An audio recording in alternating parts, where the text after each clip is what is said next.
I've got about apparently 5 or 6 minutes to say the most useful things I can think of. I'm going to do my best. It was suggested that I distill things down to three items. I think I'll go with 4, and I'll try. I think these are pretty important ones. Some of them are going to sound like, well, you've heard it before, but it's worth re-emphasizing. I think the first is you need to work, depending upon how well you want to do, and particularly if you're starting a company, you need to work super hard. So what does super hard mean? Well, when my brother and I were starting our first company, instead of getting an apartment, we just rented a small office and we slept on the couch.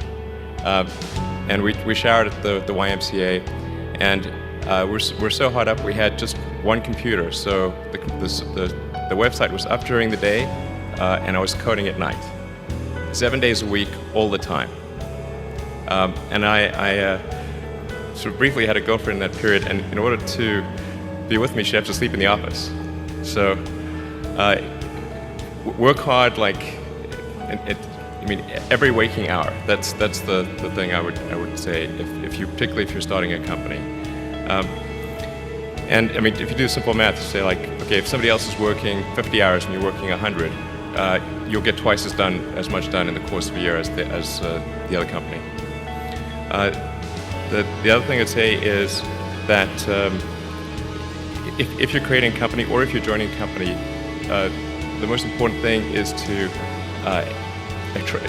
attract great people. So either join a group that's amazing that you really respect, or if you're building a company, you've got to gather great people.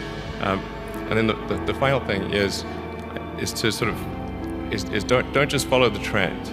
So you may have heard me say that it's good to think in terms of the physics approach, or first principles, which is, rather than reasoning by analogy, you boil things down to the most fundamental truths you can imagine, and you reason up from there.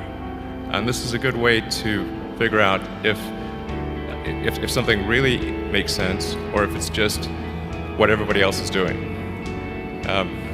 It's hard to think that way. You can't think that way about everything. It takes a lot of effort. But if you're trying to do something new, it's the best way to think. And that framework was developed by physicists to figure out counterintuitive things like quantum mechanics. So it's really a powerful method.